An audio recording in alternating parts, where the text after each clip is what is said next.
Hello everyone, this is Pooja Sharma from Pooja Sharma classes.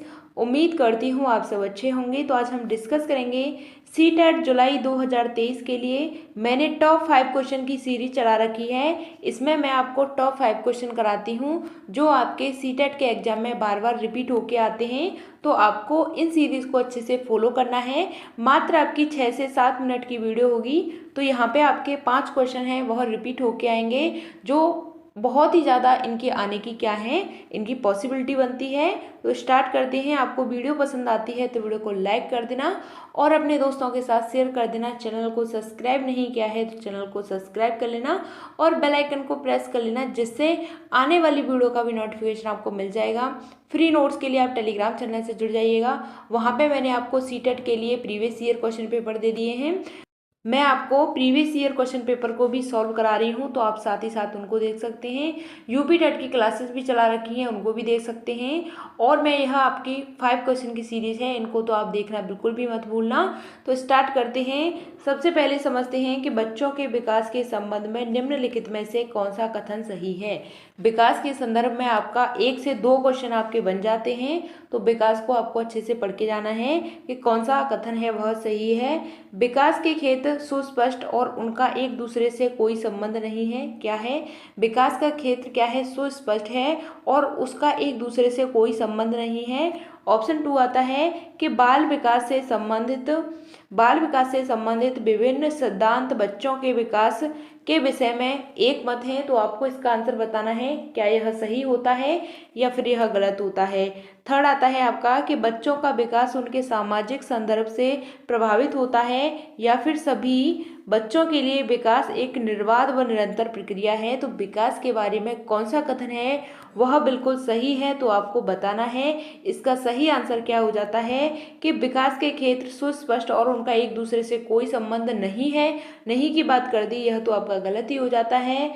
Second आता है आपका कि विभिन्न यानी विकास से संबंधित विभिन्न सिद्धांत बच्चों के विकास के विषय में एक मत है, एक मत की बात की गई है। तो यह भी आपका क्या हो जाता है? गलत हो जाता है।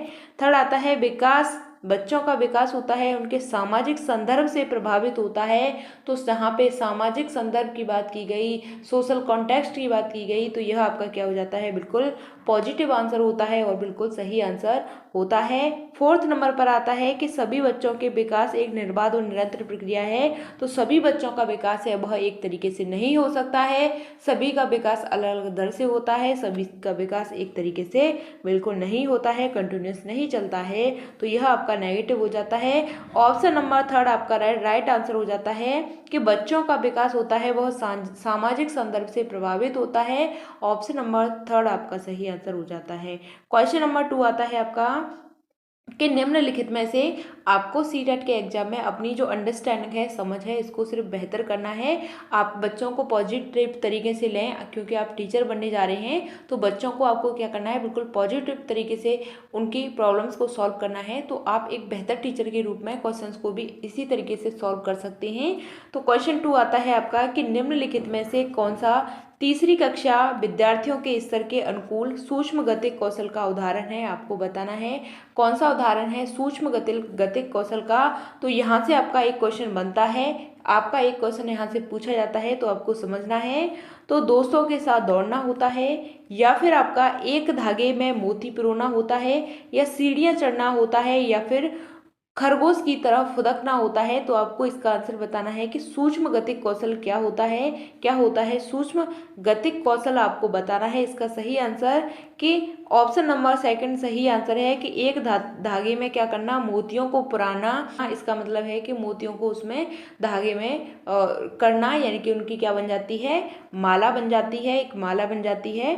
तो किससे करते हैं? हमारी जो छोटी छोटी उंगलियों की मसल्स होती हैं उनसे करते हैं। तो यह आपका क्या कहलाता है? सूक्ष्म गतिक कौशल कहलाता है। जब हमारी बड़ी बड़ी मसल्स काम करती हैं तो दौड़ने के काम में आती हैं। हमारी जो पैरों की मसल्स होती हैं किसके काम आती हैं? दौड़ने के काम आती हैं, सीढ़ियाँ चढ़ने के काम आती हैं। और खरगोश की तरह फुदकेंगे तो यह आपकी बड़ी बड़ी मसल्स काम करेंगी। जब आप जो धागे में क्या क्या पो रहे हैं, जो मोती हैं उनको पिरो रहे हैं, तो वह आपका क्या कहलाएगा, यह आपकी छोटी छोटी हाथों की जो उंगली है यह काम करेंगी, तो यह आपकी क्या कहलाएंगी, सूक्ष्म कहलाएंगी। जो हाथों से उंगलियों से होगा काम वह सूक्ष्म कहलाएगा।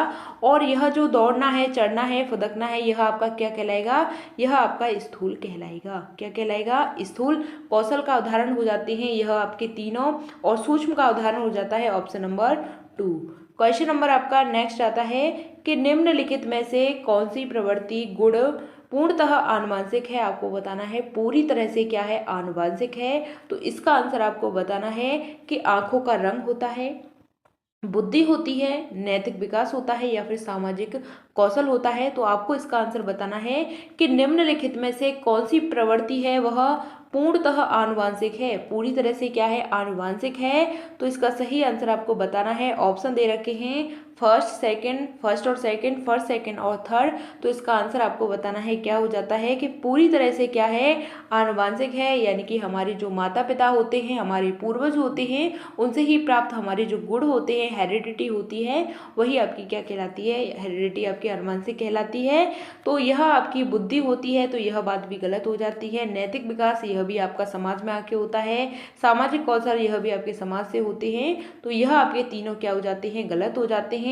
ऑप्शन नंबर फर्स्ट आपका सही आंसर है कि कलर ऑफ आइज, जो आंखों का कलर होता है, यह हमारा क्या होता है, हमें हेरिडिटी से प्राप्त होता है, हमें हमारे पूर्वजों से, हमारे यह माता पिता से प्राप्त गुण होते हैं, आंखों का जो कलर होता है।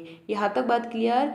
क्वेश्चन नंबर 4 आता है आपका कि विद्यालय बच्चों को नए व्यवहार और नियम सिखाते हैं और उनमें इसी अनुरूप क्रिया की अपेक्षा करते हैं।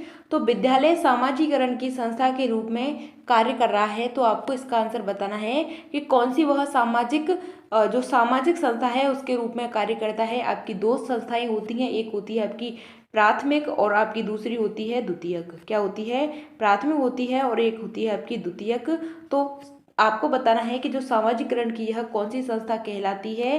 तो प्राथमिक कहलाती है, संरचनात्मक कहलाती है, द्वितीयक कहलाती है, या फिर विश्लेषक कहलाती है। तो आपको इसका आंसर बताना है कि जो बच्चा है परिवार में बड़ा होता है तो यह आपकी क्या हो जाती है, प्राथमिक हो जाती है। अब हम यहाँ पे पूछा है कि विद्यालय सामाजिकरण की कौन सी संस्था है। तो विद्यालय होता है वह आपका क्या होता है, द्वितीयक होता है, क्योंकि परिवार से निकल के बच्चा कहाँ पे जाता है, वह विद्यालय में जाता है। तो परिवार आपका क्या हो जाता है, परिवार पूछा जाए तो आपका प्राथमिक हो जाता है, अगर आपसे विद्यालय पूछा जाए तो द्वितीयक हो जाता है। विद्यालय क्या हो जाता है, आपका द्वितीयक हो जाता है। ऑप्शन नंबर थर्ड आपका सही आंसर है। यहाँ से आपका एक क्वेश्चन बनता है प्राथमिक से और द्वितीयक से, एक क्वेश्चन आपका निश्चित है, 1 नंबर आपका पूरा पक्का है कि जो प्राथमिक होता है क्या होता है, प्राथमिक होता है वह आपका क्या होता है, वह आपका परिवार होता है, क्योंकि बच्चा है सबसे पहले कहाँ पे आता है, परिवार में अपना समाजीकरण ग्रहण करता है। दूसरे नंबर पर आता है द्वितीयक की बात करते हैं, तो द्वितीयक में आपका क्या आ जाता है, द्वितीयक में आपका विद्यालय आ जाता है। क्या आता है, विद्यालय आता है। तो ऑप्शन नंबर थर्ड आपका सही आंसर है। एक क्वेश्चन आपसे यहाँ से बनना निश्चित है। क्वेश्चन नंबर 5 आता है कि लॉरेंस कोहल वर्ग के अनुसार नैतिक विकास के कौन से स्तर पर बच्चा अच्छा लड़का और अच्छी लड़की प्रदर्शित करता है। तो कौन सा स्तर होता है जिसमें बच्चा है वह अच्छा लड़का बनता है और अच्छी लड़की बनती है, गुड बॉय गुड गर्ल की बात की जाती है। तो कौन सा स्तर होता है आपका, तो यह पूर्व पारंपरिक स्तर होता है, या फिर पारंपरिक स्तर होता है, या फिर परतंत्र नैतिक स्तर होता है, या ऑप्शन 4 आता है सहयोगी रूपी नैतिकता स्तर होता है। तो आपको बताना है अच्छा लड़का अच्छी लड़की कौन सा स्तर है। तो इसका सही आंसर हो जाता है ऑप्शन नंबर 2, यह आपका क्या होता है, पारंपरिक स्तर होता है। कौन सा स्तर होता है, पारंपरिक स्तर होता है। ऑप्शन नंबर 2 आपका सही आंसर है। यहाँ पे हम बात करते हैं नैतिक विकास का जो सिद्धांत दिया था, किसने दिया था, लॉरेंस कोहल वर्ग ने दिया था। तो इनकी क्या है, इनके 3 स्तर हैं। कितने स्तर हैं, 3 स्तर हैं। 3 स्तर के बारे में समझते हैं कौन कौन से स्तर होते हैं। सबसे पहला आता है आपका पूर्व पारंपरिक, पूर्व पारंपरिक स्तर। दूसरे नंबर पर आता है आपका परंपरागत, परंपरागत स्तर आता है। तीसरे नंबर पर आता है आपका उत्तर परंपरागत। उत्तर परंपरागत स्तर, यह आपके क्या होते हैं, लॉरेंस कोहल वर्ग के अनुसार यह आपके 3 स्तर हो जाते हैं। यह आपके नैतिक विकास के 3 स्तर हो जाते हैं लॉरेंस कोहल वर्ग के अनुसार, पूर्व पारंपरिक, परंपरागत स्तर और उत्तर परंपरागत स्तर। उम्मीद करती हूँ यह पांचों क्वेश्चन आपकी समझ में आए होंगे। आपको वीडियो पसंद आती है तो वीडियो को लाइक कर देना और अपने दोस्तों के साथ शेयर कर देना। चैनल को सब्सक्राइब नहीं किया है तो चैनल को सब्सक्राइब कर लेना और बेल आइकन को प्रेस कर लेना, जिससे आने वाली वीडियो का भी नोटिफिकेशन आपको मिल जाएगा। फ्री नोट्स के लिए आप टेलीग्राम चैनल से जुड़ जाइएगा, वहाँ पे आपको फ्री नोट्स मिल जाएंगे। तो मिलते हैं फिर आपको आगे की नेक्स्ट वीडियो में, तब तक के लिए थैंक्स फॉर वॉचिंग। जय हिंद, वंदे मातरम।